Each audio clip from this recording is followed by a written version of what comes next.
Hello, welcome to Jay's Bass Channel tip of the day number 31, and we're going to talk about shopping for DI boxes.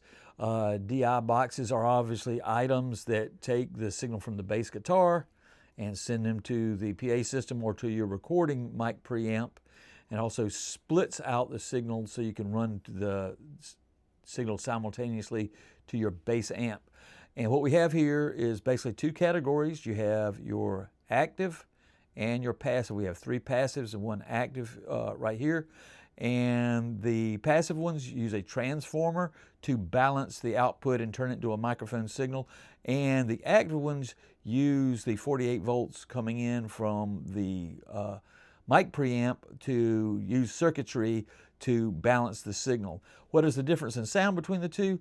This is going to be a little more maybe stiff and transparent, where the transformers basically can soak up a little of the stiff high-end transients and can also maybe contour or warm up the low end a little bit if you have a really good sounding direct box. Now here we have several direct boxes that are passive.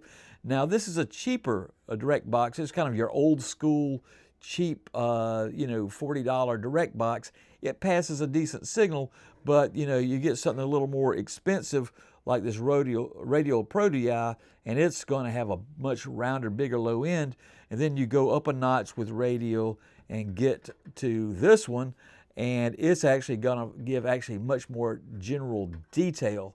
And then you move over to the active, and if you have a bass with weaker pickups and lower output, the active can often work a little bit better.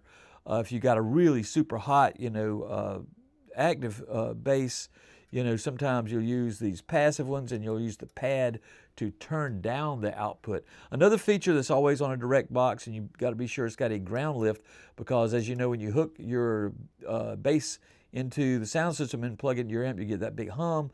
Well, you'll need to lift the ground to fix that.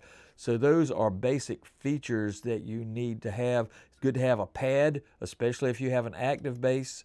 The pad is very important. Got to have the ground lift, and then the general quality of the box. Like I say, and these are like $40, $50 ones. These are more in the $100 range. Then you're getting a little more expensive here with this one. They all keep sounding better.